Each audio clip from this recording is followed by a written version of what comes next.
Hello, my name is Joshua Min, and as a member of Helpdesk, I'm here to help you use Chrome to its fullest using a few little tricks.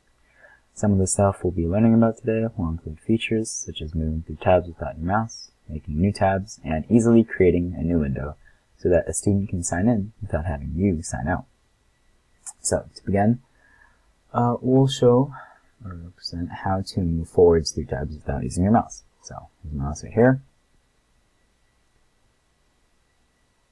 And if I press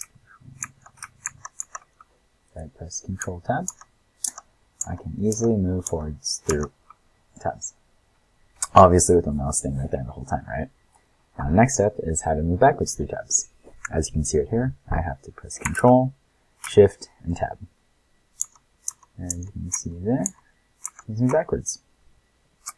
The next thing we want to learn is how to make another tab. Using what we just learned, I can move forwards and backwards to go to my next tab. When I can make a new tab, you can just press Control and T, and bam, add yourself a new tab. Now if we want to move backwards, just do Control Shift Tab again, and bam. Now here's how to create a new window. So let's say you're signed in, like how I'm signed in on my email right here, with my other accounts, and a student needs to present, but he has to sign in because he didn't share his presentation with you. So instead of having you sign out, you can just press Control-Shift-N, and that creates an incognito window. Now an incognito window allows for the student to just go on Google. They can sign in, they can go on, let's say, their school email, right? Sign right here. So then they're here, and they need to present, and they gotta go to Drive.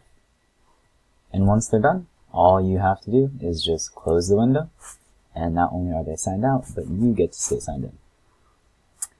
That is all I have to teach you about today. If you have any questions, or want to ask Mr. Tobin something, here is the Helpdesk blog. Unfortunately, I do not have a blog, but I'm sure that will be fixed some point in the future. Thank you for your time, and seeing you later.